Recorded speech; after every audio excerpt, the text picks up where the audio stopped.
No tiene bancada propia en el Parlamento porque su partido era el del expresidente Castillo, del cual ella era su vicepresidenta y la expulsaron. No tiene alta aprobación, sino todo lo contrario, como un 8% apenas de aprobación entre los peruanos. Ha recibido críticas de la Corte Interamericana de Derechos Humanos y de Human Rights Watch por los 49 muertos en las protestas de sus primeros meses de mandato. Dijo que no iba a completar el periodo, pero Dina Boluarte ahí sigue, en la presidencia del Perú, y ahora enfrenta nuevas crisis. El caso Rolex por presunto enriquecimiento ilícito y una moción de confianza para su nuevo, el tercero en este cargo, jefe de ministros. Pareciera ser que contará con los votos porque viniendo de la izquierda de Castillo, llegó tras el intento de autogolpe, pero es ahora la derecha la que con su mayoría parlamentaria la respalda. Pero acumula demandas ciudadanas sin satisfacer: la inseguridad, el dengue, la minería ilegal, sistema de salud precario, conflictos sociales y, como siempre, la pobreza y la desigualdad. ¿Puede un país vivir de crisis en crisis? ¿Terminará su mandato Boluarte? ¿Quiénes toman peso hoy día en Perú? ¿Es el retorno de los Fujimori, de los Humala o de otros? Comienza Conexión Global Prime.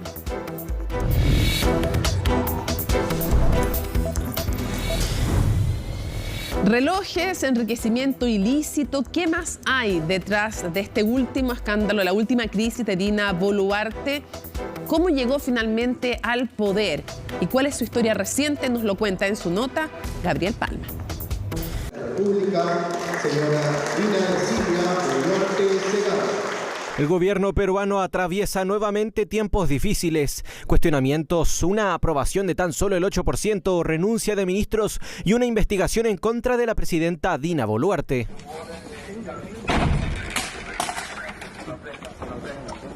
Y es que el allanamiento de su casa y oficina la madrugada de este sábado, en medio de las investigaciones por presunto enriquecimiento ilícito, tienen a Boluarte en el ojo del huracán con el llamado caso Rolex. Las observaciones que se tienen respecto de sus declaraciones juradas, donde aparece un incremento de más de 432.000 soles, que habría sido un incremento en el plazo de 2 años. Se amplió la imputación por la posesión de una pulsera Cartier. Las joyas que habría usado superarían los $500.000. Un aumento de su patrimonio en más de $100.000 en 2 años, unos 111 millones de pesos chilenos y joyas de casi 500 millones de pesos. Es parte del escándalo que tiene a la presidenta como protagonista y que fue destapado por el medio La Encerrona tras una denuncia que descubrió la existencia de al menos 14 relojes de lujo utilizados por Boluarte en los últimos 2 años, 10 de ellos desde que llegó al poder. Era un dato curioso. Yo creo que esta persona no tenía ni idea de lo que nosotros íbamos a hacer, que es revisar 10.000 fotografías, tanto de ella como presidenta como de ella como vicepresidenta, y luego establecer una línea de tiempo de cuándo había aparecido cada reloj, y nos dimos cuenta que los relojes más caros, los Rolex, habían aparecido cuando ella era presidenta. Una investigación periodística que dio pie a que el 18 de marzo la Fiscalía de Perú anunciara una indagatoria, acusación que rápidamente fue rechazada por la propia presidenta. Trabajo desde mis 18 años y lo que tengo es fruto de mi esfuerzo y de mi trabajo. El artículo en particular es de antaño, lo uso muy eventualmente. Sin embargo, las autoridades encontraron certificados que acreditarían la compra de un reloj de casi $16.000 en julio del año pasado. La presidenta Boluarte cuestionó la forma en la que se realizó el allanamiento, acusando una persecución política en su contra. Que la medida de la madrugada es arbitraria, desproporcional y abusiva. Esta situación es sumamente grave y afecta a los derechos de mi familia, pero sobre todo afecta la gobernabilidad del país. El mismo día del allanamiento, parlamentarios presentaron una moción de vacancia presidencial por permanente incapacidad moral. Días después se presentó una segunda, luego de que la Fiscalía ampliara la acusación en contra de Boluarte para investigar el origen de depósitos desconocidos. Pero el historial de polémicas de la actual presidenta del Perú está lejos de ser reducido, partiendo por el preciso instante en el que asumió el poder, el 7 de diciembre del 2022.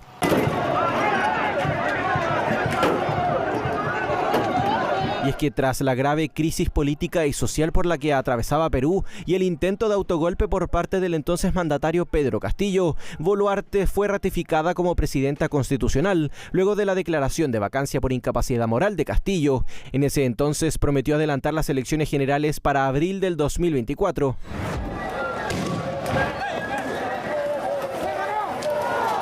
Pero Boluarte se mantuvo en el poder y cambió de postura. En junio del 2023 sepultó su promesa y se negó a llamar elecciones hasta el 2026.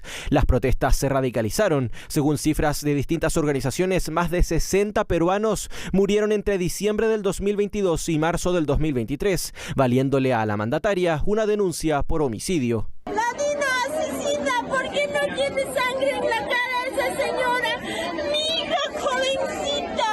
Guardo mi cámara, veo un hombre del efectivo policial que se pone de rodillas apuntando. Y en ese entonces de repente suena la bala y siento solamente un toqueo en mi pie. A los que están marchando diariamente, ¿quién los financia? Ustedes quieren quebrar el Estado de Derecho. Ustedes quieren generar caos y desorden, tomar el poder de la nación. A casi un año y medio de aquel momento, las cosas siguen complejas para Dina Boluarte, quien goza de una pobre aprobación en un país que lleva años en crisis política. Solo basta con señalar que desde 2016, Perú ha tenido 6 mandatarios.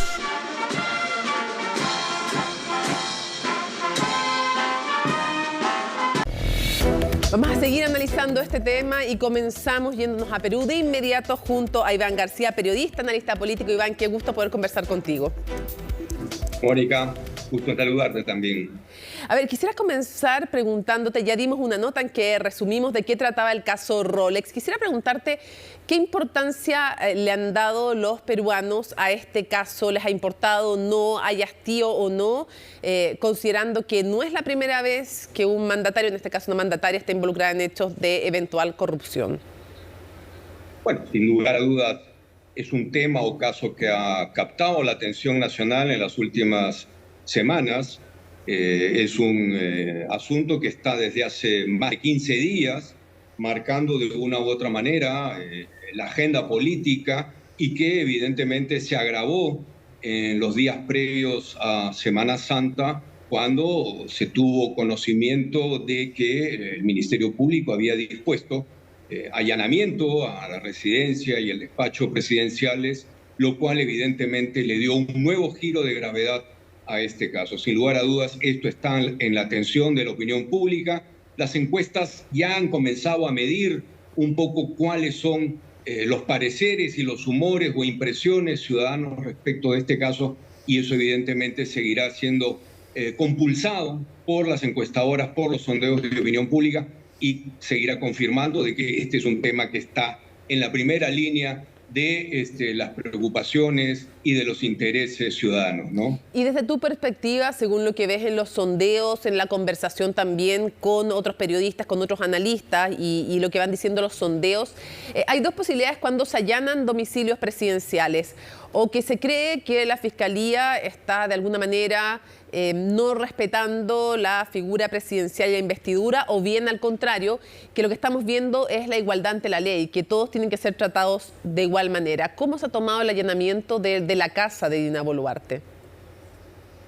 Los primeros sondeos que hemos podido conocer, la opinión pública se está manifestando de manera favorable a las disposiciones que tomó en su momento el Ministerio Público respecto de allanar los domicilios o residencias y o despachos presidenciales, ¿no? Esto evidentemente porque tenemos una denuncia pública que tiene aproximadamente más de 2 semanas, y hasta el momento la presidenta Dina Boluarte ha sido absolutamente incapaz de darle una explicación mínimamente satisfactoria que zanje o que aclare de manera convincente y contundente esta denuncia que ciertamente la compromete, ¿no? en una presunción de enriquecimiento ilícito. Y preguntarte justamente eso, ¿cómo entiendes tú esta estrategia de no hablar, no dar entrevistas, tampoco tener mayores intercambios con la prensa una vez que se desata este escándalo? ¿Cómo lo entiendes? ¿Te parece acertado o no? ¿Va con el carácter de lo que ha sido Dina Boluarte? Yo recuerdo haber estado cuando fue en Lima, cuando fue el intento de golpe de Castillo y cuando asume Dina Boluarte, tuvimos un intercambio con ella en que aceptó 3 preguntas de la prensa, en que pudimos, como CNN Chile, hacerle una consulta, pero no se veía desde un comienzo mucho intercambio muy fluido con los medios. Bueno, sin lugar a dudas, ella no es una profesional de la política. Ella, sin lugar a dudas, como lo ha demostrado a lo largo de todos estos meses de gestión, desde que asumiera el poder, delata una notoria impericia para el quehacer político. Y creo que de eso ella también es consciente. Sin lugar a dudas, quien fuera su primer ministro hasta hace muy poco, Alberto Tarola, como ha sido consenso reconocer, fue quien finalmente articula, claro, ¿cierto?, el gobierno, el gabinete y las relaciones con fundamentalmente el Congreso y los sectores o actores políticos que ahí, digamos, se encuentran representados. En ese sentido, lo que ocurre hoy con el caso que compromete y alcanza a la presidenta Boluarte es que me parece de manera muy elocuente que ella no tiene cómo explicar esto públicamente. Y en ese sentido, el silencio hasta ahora sigue siendo el último recurso para evitar o esquivar preguntas para las que no tiene respuestas claras ni convincentes, ¿no? ¿Cómo se evalúa, más allá de este escándalo, cómo se evalúan estos meses de gestión de Dina Boluarte y cuáles son hoy por hoy en Perú las demandas más urgentes de los ciudadanos y las ciudadanas? Por ejemplo, conversábamos antes de empezar este despacho contigo, Iván, el tema del dengue, no necesariamente lo tienen que saber los chilenos. Te pongo sobre la mesa el tema de la minería ilegal, que puede parecer lejano a Chile, pero resulta que tiene hartas implicancias en seguridad, en crimen organizado en Perú. ¿Cuáles son las urgencias en seguridad, en temas sociales de los peruanos? ¿Qué le piden al gobierno más allá de quien lo encabece? En estos momentos, Mónica, son 2 o 3 las prioridades que están en la agenda pública de demandas de la ciudadanía. En primer lugar, la reactivación económica. En segundo lugar, el tema de seguridad y orden públicos, es decir, una política de lucha contra la criminalidad que se encuentra tremendamente extendida en el país.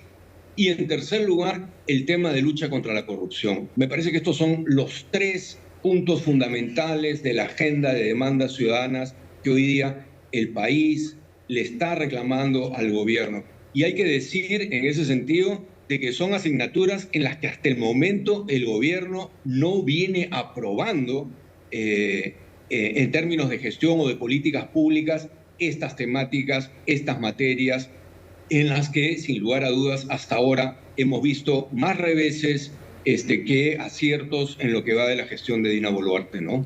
¿Qué podemos decir de Gustavo Adriancén, que si es aprobado, si obtiene el voto de confianza del Congreso, sería el nuevo, que es el tercero, de hecho, vendría a ser el tercer presidente del Consejo de Ministros? ¿Podría explicarle a los chilenos, a las chilenas, en qué consiste esta figura de presidente del Consejo de Ministros y quién es él en la vida política de Perú?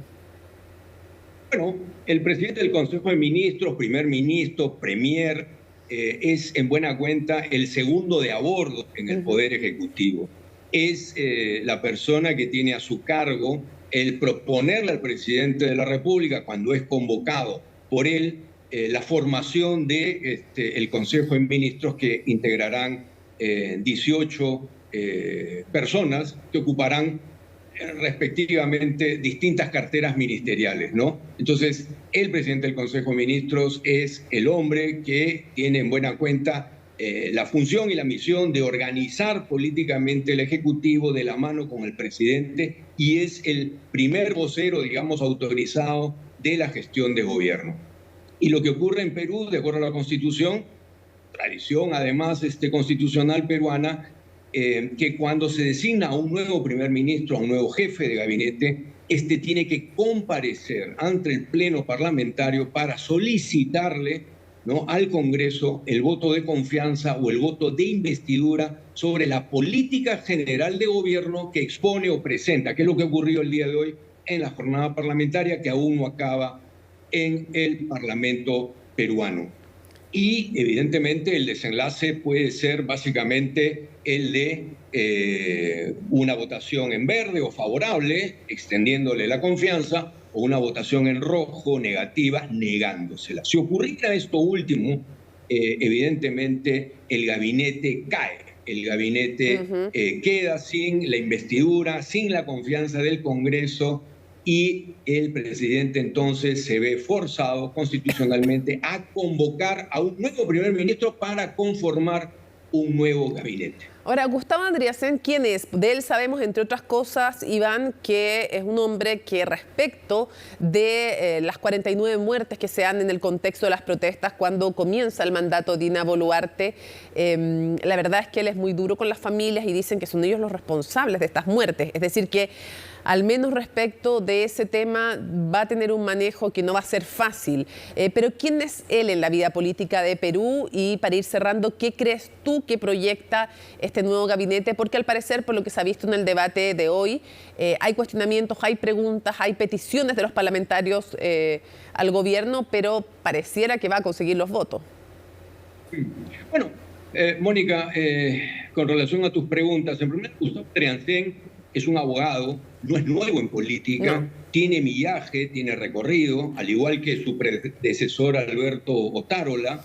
Ambos son colegas y amigos, se conocen de tiempo atrás, y esto evidentemente durante la gestión de Alberto Otárola, ex primer ministro, llevó o le abrió la puerta a Gustavo Andriasen a ser el embajador del Perú ante la Organización de Estados Americanos. Sí. En resumen, Gustavo Andriasen es una persona cercana a Otárola, incluso compartieron cargos públicos durante el gobierno de Ollantumala. Andriasen fue viceministro y fue ministro, al igual que Alberto Otárola. Entonces, se trata de dos personas con alguna cercanía política, acaso también ideológica. También, ¿no es cierto?, ambos con experiencia de gobierno, ambos, ¿no es cierto?, han estado tiempo atrás compartiendo la misma administración de gobierno, como ya dije, la del gobierno de Ollantumala.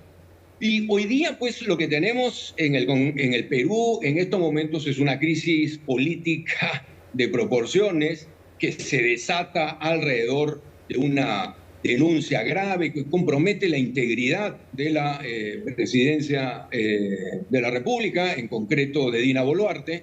Pero como bien has dicho también, es muy probable de que el Congreso, a pesar de los cuestionamientos graves que alcanzan a la presidenta de la República, le extienda el voto de confianza el día de hoy. En otras palabras, lo que podemos tener al final de la jornada, si se confirma esta tendencia y los trascendidos que existen a esta hora, es que tendremos confianza, pero sin transparencia. Porque sin lugar a dudas, Dina Boluarte tiene también una asignatura pendiente con el país y con la ciudadanía, cual es explicarle a todos los peruanos y peruanas qué es realmente lo que hay detrás de cada uno de estos relojes y otras imputaciones por las cuales el Ministerio Público le ha ampliado investigación a ella. ¿Por qué ocurre esto, Mónica? Bueno, básicamente porque me parece que se ha apurado la renovación del pacto de convivencia y sobrevivencia entre el bloque mayoritario del Congreso y el gobierno para durar hasta 2026. Iván García, muchísimas gracias por acompañarnos desde Lima, Perú, con tu mirada, con tu análisis, además de lo que es esta nueva crisis política en tu país. Un abrazo, muchísimas gracias. Gracias, Mónica. Vamos a continuar ahora conversando con una congresista clave, muy importante. Ustedes la conocieron en nuestras coberturas especiales cuando estuvimos en la crisis provocada por el intento de golpe de Pedro Castillo. Me refiero a Susel Paredes, ahí está en pantalla, congresista de la bancada Juntos por el Perú, Cambio Democrático. Muchísimas gracias por estar una vez más con nosotros en Conexión Global Prime, Susel. Encantada de estar contigo nuevamente, Mónica. Diputada, primero me gustaría que le hiciera un mapa a quienes nos ven a través de las pantallas de CNN Chile sobre qué panorama cree usted que va a resultar de este voto de confianza del nuevo jefe de ministros que propone la presidenta. Todo esto en el contexto de esta crisis política por el caso Rolex. Pero lo más probable es que se dé el voto de confianza. Sí, yo creo que le van a dar el voto de confianza. De hecho, las negociaciones que ha hecho la presidenta tienen que ver con, por ejemplo, ministros que pertenecen a partidos que tienen bancada en el Congreso. Entonces, esto garantizaría los votos de esas bancadas. Además de las simpatías que tienen en general todos los partidos de derecha con la presidenta. Y si nosotros escuchamos los discursos, vamos a ver encendidos discursos que seguramente van a después darle el voto de confianza, ¿no? De mi parte, yo no le voy a dar el voto de confianza. Este es un gabinete producido por negociaciones en el marco de un escándalo que tiene la presidenta Dina Boluarte por enriquecimiento ilícito, porque no puede explicar cómo tiene esas joyas con los ingresos que tiene. Además, no puede explicar cómo tiene unas cuentas bancarias con mucho dinero que tampoco puede explicar de dónde lo ha obtenido. Entonces, en mi opinión, la presidenta ya no se sostiene en el cargo, por eso es que mi bancada ha presentado una moción de vacancia por incapacidad moral permanente. La presidenta miente. La presidenta se rehúsa a contestarle a la Fiscalía. La presidenta ha forzado a la Fiscalía a allanar su domicilio porque no quiso dar la audiencia un día que además no tenía nada en su agenda. Entonces, si ella no tiene nada que temer, si ella tiene todos sus papeles en orden, si las compras las ha hecho con dinero bien habido, entonces, ¿por qué no atender al fiscal? Como el fiscal no fue atendido, se vio en la obligación de pedir al juez el allanamiento, el juez le da el permiso, entonces el allanamiento ha sido legal, ha sido constitucional, y hasta la fecha la presidenta, y ya son casi 15 días, no le dice a los peruanos de dónde ha obtenido estas joyas. Y lo peor, dígame, sí, Mónica. Preguntarle, ¿no sería más lógico esperar el trabajo de la Fiscalía antes de presentar una moción de vacancia? No, porque la Fiscalía lo que va a ver son los delitos. Y nosotros hacemos una evaluación política de lo que está haciendo. Y para mí, una presidenta no puede estar en el gobierno ante estos desbalances patrimoniales.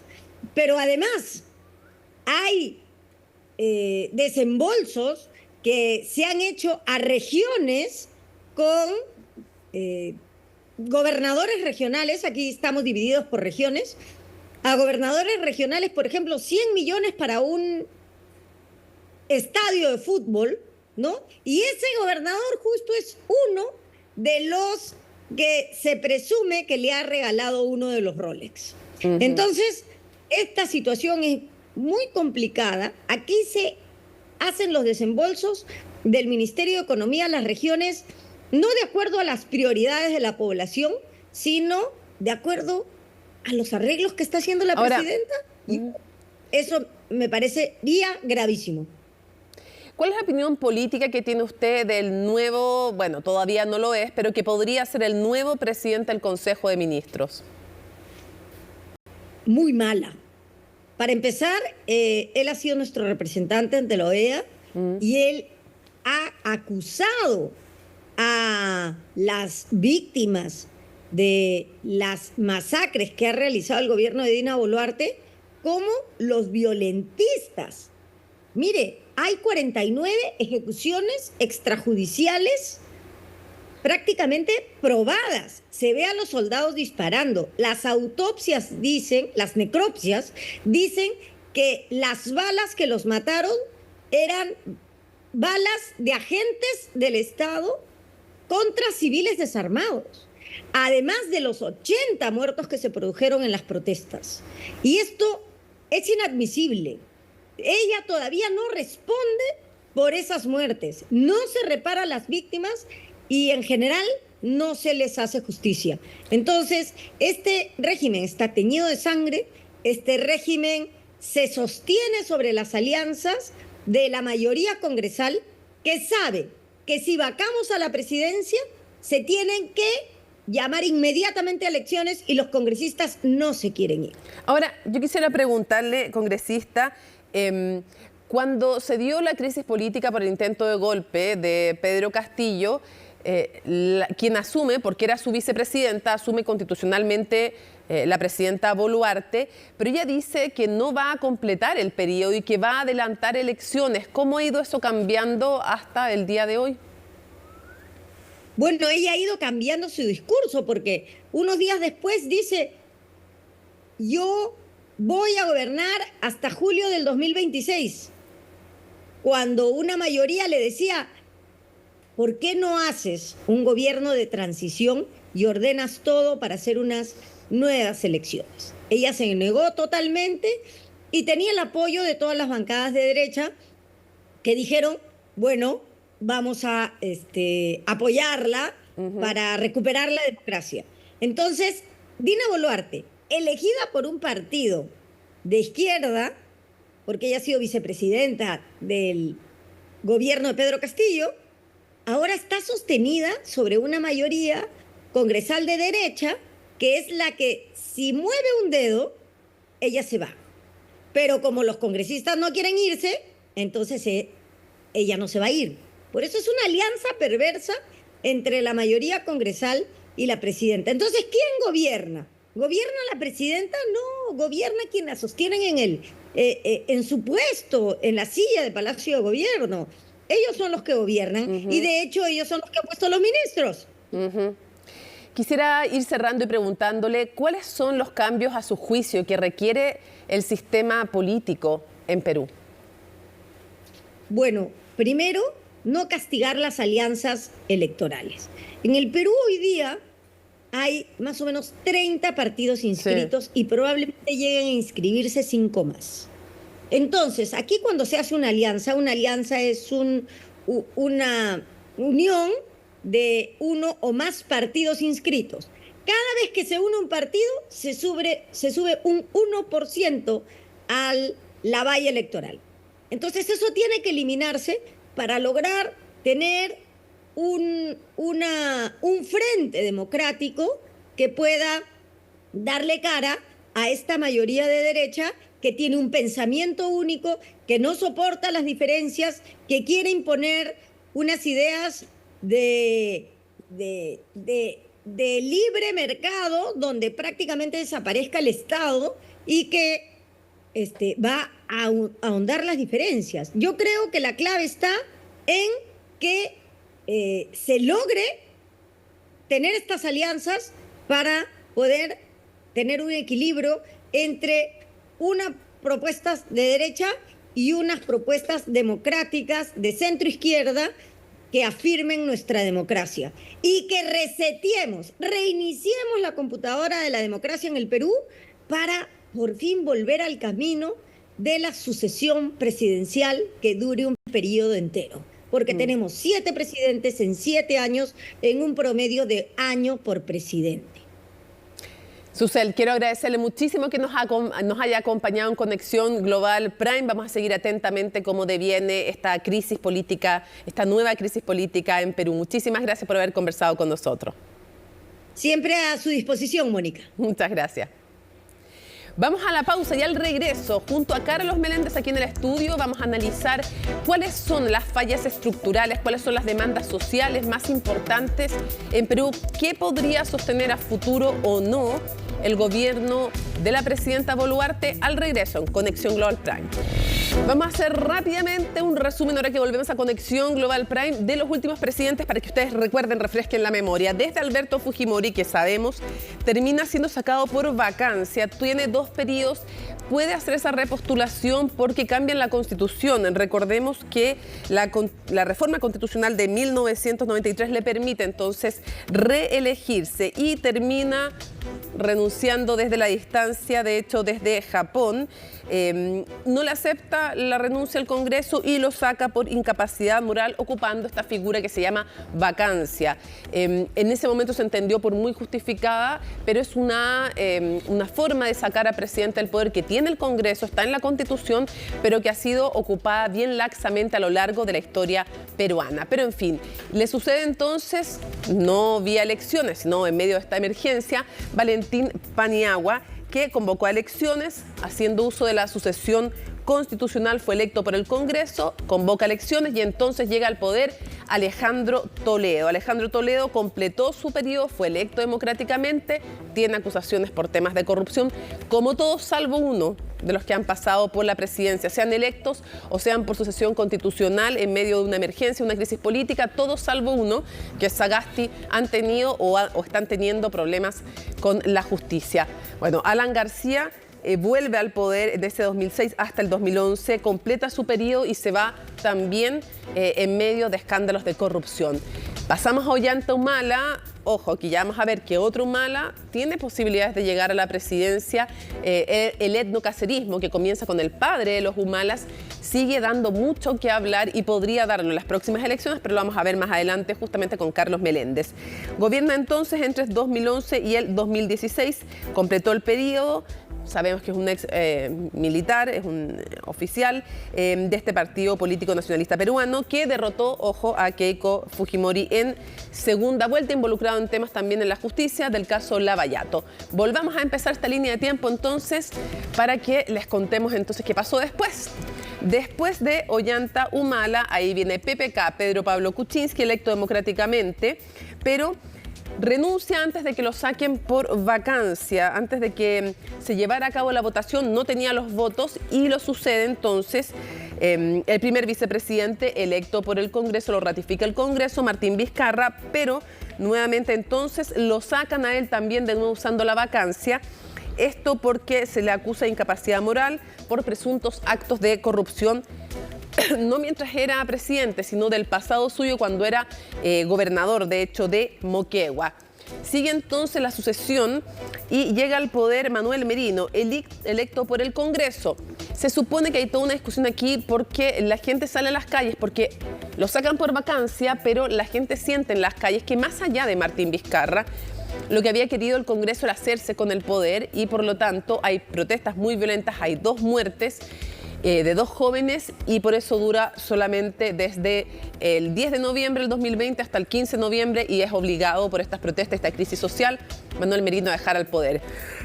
Llega entonces finalmente Fernando Sagasti, que completa el periodo, convoca elecciones cuando le tocaba convocar, cuando se logra estabilizar la situación. Francisco Sagasti nunca tuvo ninguna acusación por corrupción, es una excepción dentro de lo que hemos hablado. Y luego entonces es electo, hubo 18 aspirantes en esa elección, Pedro Castillo, desde el 28 de julio del 21, pero se interrumpe su mandato cuando él intenta un golpe de Estado que no logra concretar y su primera vicepresidenta, Dina Boluarte, es quien termina siendo electa por el Congreso o ratificada más bien por el Congreso, era quien le tocaba suceder a Pedro Castillo y ya está hasta hoy en el poder.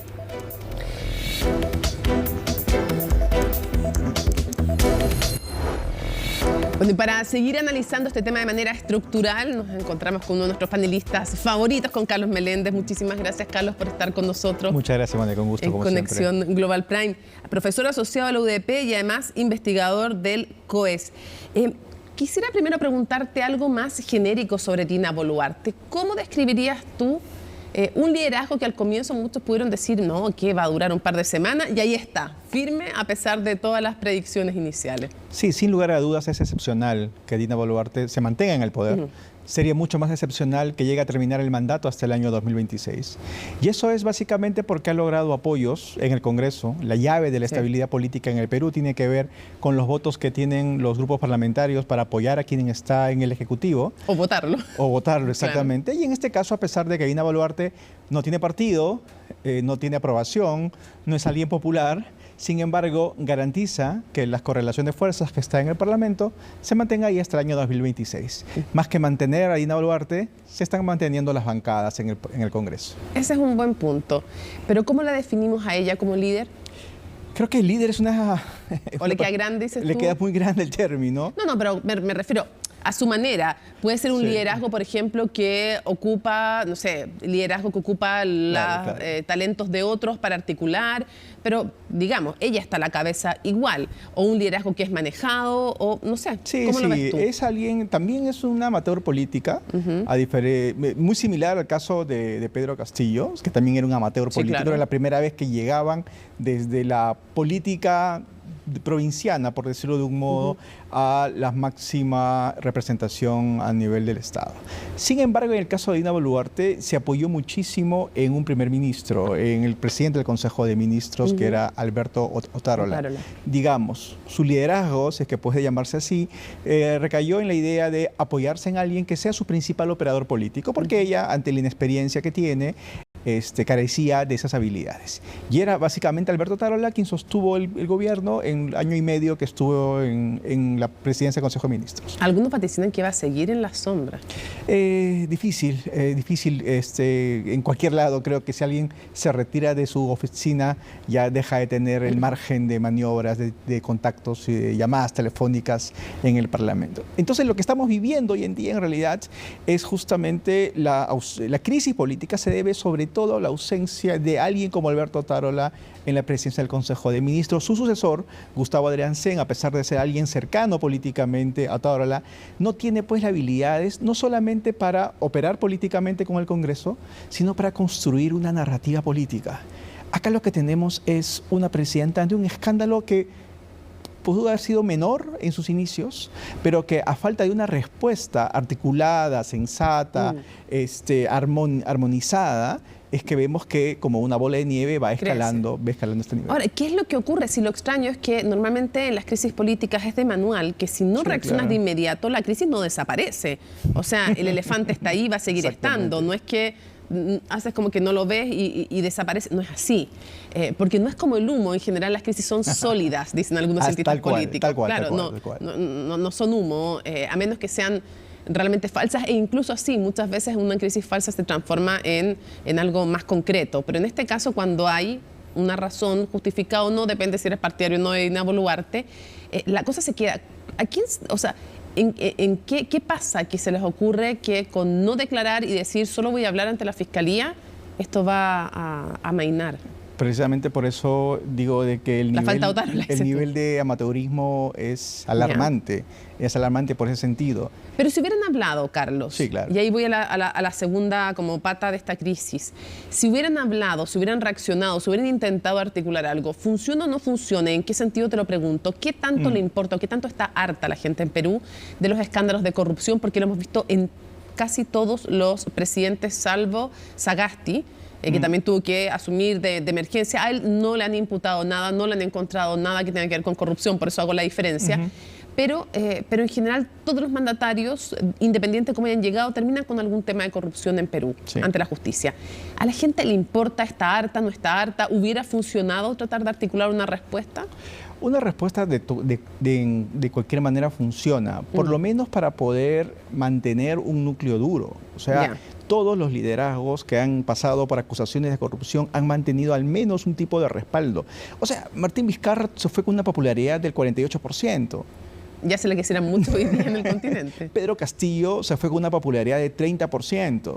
O sea, Dina Boluarte tiene 8 puntos porcentuales. O sea, justamente... Me recuerda a Toledo y a otros que llegaron. Toledo en algún momento tuvo efectivamente 7, 8%, pero terminó yéndose con 20%, Alejandro Toledo. Entonces, ese es justamente el déficit principal. Entonces, su recurso ha sido el de victimizarse.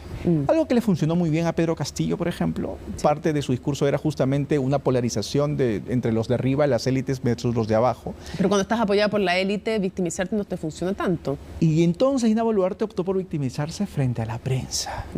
Y es el peor rival que uno cree que puede escoger en estos tiempos, además donde es un poder muy importante más allá de los institucionales políticos, ¿no? Entonces, el gran error último de Dina Boluarte en tratar de construir una narrativa reciente ha sido el de victimizarse frente a lo que ella llama una articulación de la prensa, mafias dentro de la prensa. Claro, porque en general lo que funciona con la prensa o lo que ha funcionado en otros países, lo que le ha funcionado a Trump no es victimizarse, es confrontar. Es confrontar, no victimizarse. Es muy distinto, una emoción muy distinta además.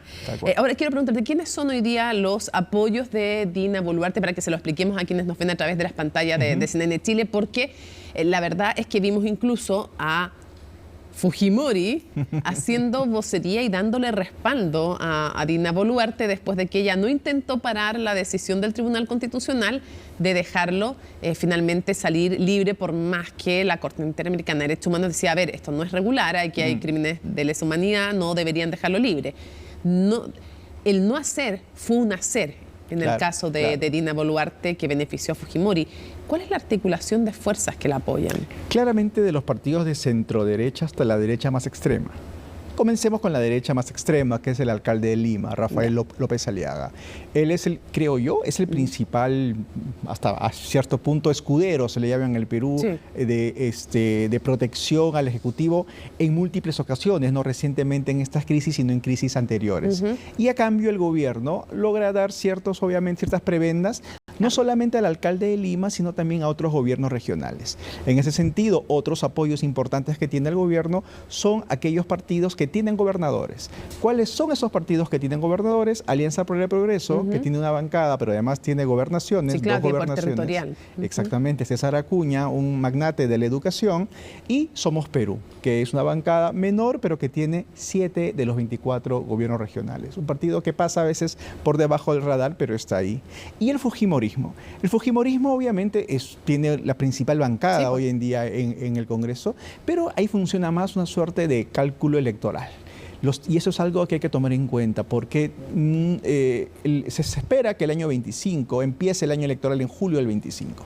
Es como que muy temprano para poder anticipar ese timing, y es por eso que algunos partidos políticos, la mayoría con representación parlamentaria, deciden, esperemos todavía que Dina se mantenga unos meses más antes de comenzar el despliegue electoral. Porque si se crea la vacancia no es solo para ella, se puede producir finalmente lo que en otros países se conoce como muerte cruzada y finalmente adelantar todo. O sea, que ella diga, adelanto mi elección, pero también la del Parlamento, digamos. Ese es un espacio de interpretación que no está resuelto. No. La Constitución es ambigua al respecto, pero hay un gran temor.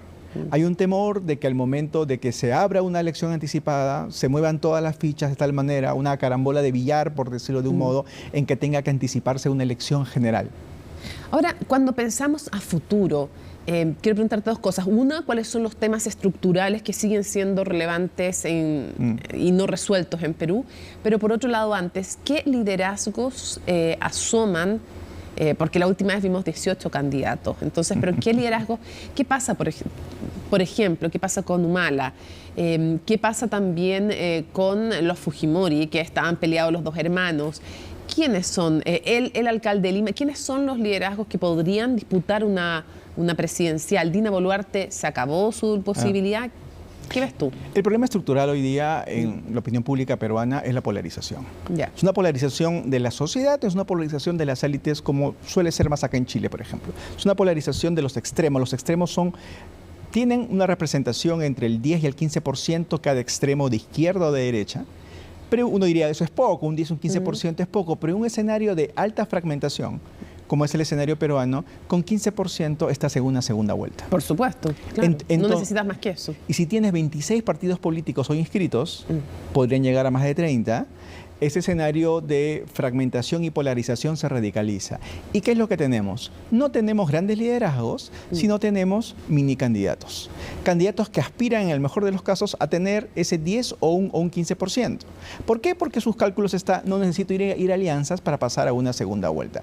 Entonces es por eso que no surgen grandes liderazgos convocantes que articulen centro-derecha, centro-izquierdo, que busquen una alianza mayor, sino que empiezan a visibilizarse más los liderazgos extremos. ¿Cuáles son esos liderazgos extremistas y radicales, Rafael López Aliaga en la extrema derecha conservadora y Anta Humala en la extrema izquierda nacionalista e Lo vimos en la reciente crisis, cuando estuve ya en la crisis, cuando se produce el intento de autogolpe de Castillo, hizo varias puestas en escena, estuvo articulando gente, o sea, ya se le notaba, digamos, con ganas. Está movilizando mucho, está muy activo y de acuerdo con algunas encuestas privadas que circulan obviamente en el Perú, es favorito a pasar a una segunda vuelta. Hoy en día Keiko Fujimori y Anta Humala son los favoritos para pasar a una segunda vuelta, ¿no? Entonces un elemento... Keiko vuelve. Es como incombustible, pero incombustible porque no necesita tampoco tan grandes mayorías, de nuevo. Lo que pasa es que el fujimorismo se ha dado cuenta, y Keiko sobre todo, de que es un partido parlamentario. Ok, ¿es muy probable que Keiko pierda una elección presidencial? Por supuesto que es muy probable. ¿Pero es muy probable que controle el próximo Congreso? Por supuesto que también es muy probable. Entonces, la gente se puede burlar de que ella pierda elecciones presidenciales, pero el fujimorismo sigue ahí durante 20, 30 años. Y los articula, o sea, al presentar al representar una candidatura que pasa a segunda vuelta, de alguna manera también fortalece o incrementa las posibilidades de tener bancada. Y el fujimorismo se mueve bien en la centroderecha. Sí. En la centroderecha se mueve muy bien y tiene bien una identidad propia que es muy escasa en el Perú. En el Perú es una democracia con identidades negativas. La gente no está a favor de un partido político regularmente, sino está en contra de las identidades políticas más importantes, que son el fujimorismo, que pues, existe, y el anticomunismo. Eso es muy importante porque es una identidad negativa en contra de un fantasma. Porque los partidos comunistas, sabemos, salvo Chile, puede ser una excepción, no son tan poderosos ni tan articulados a nivel latinoamericano, pero existe un anticomunismo pues continental, hasta transcontinental, ¿no? Y eso es una identidad muy, muy fuerte, ¿no? Y hay un recuerdo también de épocas oscuras en Perú. Así es. En que se van mezclando la lucha contra el terrorismo, los años más oscuros. Pero de ahí a llamar a cualquier socialdemócrata terruco, que es lo que suele hacer la extrema derecha. Es terrorista, para quienes no conocen necesariamente el lenguaje terruco, terrorista, están diciendo. Es un término despectivo para llamar a los terroristas, pero que hoy día se utiliza lamentablemente por la extrema derecha, se utiliza para llamar a cualquiera que está en la centroizquierda hacia la izquierda. Claro. O sea, un socialdemócrata podría ser terruco. Y ahora, de hecho, aquí en el fondo le podrían decir a un PPD terruco. Así es, tal cual. Claro, aquí en Chile. Tal cual. Y de hecho hay un verbo en el Perú que se dice el terruqueo. Es la manera de estigmatizar y asociar con todo lo que está de centroizquierda hacia la izquierda como si fuese un familiar de Sendero Luminoso. Exactamente. Así es. Quiero ir cerrando preguntándote lo siguiente. ¿Cuáles son, a tu juicio, en el ámbito político, pero también en el ámbito socioeconómico, los temas pendientes en Perú? En un Perú que vemos que vive de crisis en crisis, como que cada crisis es la penúltima. Sí, tal cual. Bueno, pero ahí, para no ser tan pesimista además, creo que hay buenas noticias. Es que la economía resiste. Sí. O sea, ¿Cómo resiste la economía? Porque no se trata de una crisis política hecha por un gran caudillo o un strongman o strongwoman, como se llame, un liderazgo que aglutine y que concentra todo el poder. Que logre refundar y poner en crisis todo. No es el MAS cambiando el modelo económico en Bolivia, no es Rafael Correa cambiando el modelo económico en Ecuador. Entonces, ese tipo de crisis causadas por caudillos populistas autoritarios son los que generan también impacto desde la política hacia la economía. En el Perú no es que no haya un impacto de la política hacia la economía, pero ese impacto se mitiga porque los que están creando esta crisis son pues mini candidatos, mini políticos, minions de la crisis política, por decirlo. Minions, me encantó ese concepto, ¿no? Minions de la crisis política. Minions de la crisis política. Entonces, no tienen tampoco el poder como para dañar estructuralmente la economía del país. Que tiene un banco central muy fuerte, muy importante. Que tiene un banco central muy fuerte, muy importante, que tiene un MEF donde todavía la tecnocracia funciona muy bien, tiene una cancillería que no ha dejado manipularse ideológicamente ni políticamente a pesar de haber estado Pedro Castillo ahí. O sea, todavía hay ciertas islas de eficiencias que no son dañadas precisamente por estos minions, ¿no? Claro, en cambio otras cosas como la justicia sí son dañadas. La justicia sí, por ejemplo. Claro, la justicia sí, las organizaciones tutelares sí. Yo estoy muy preocupado por lo que pasa, los cambios que ha pasado en la Defensoría del Pueblo recientemente, en el Tribunal Constitucional recientemente. O sea, digo, no es que no existe daño en la política, la economía sí ha habido medidas obviamente judiciales, medidas de organismos tutelares que dañan la estabilidad, el Estado de Derecho y el clima de negocios en el Perú, pero no llega todavía, esperemos que siga siendo así, a un nivel estructural, ¿no? Precisamente por todavía la economía sigue siendo blindada y en ese sentido creo yo de que efectivamente el Perú sigue siendo un milagro económico, ¿no? Literalmente. Literalmente. Literalmente. Más que por el desempeño, porque no logren dañarlo todavía los políticos y las políticas. Así es. Carlos, muchísimas gracias por habernos acompañado una vez más en Conexión Global Prime. Un gusto, Mónica, como siempre. Y ustedes, por supuesto, sigan en compañía de CNN Chile. Nos sigue importando lo que pasa más allá de nuestras fronteras. Nos vemos.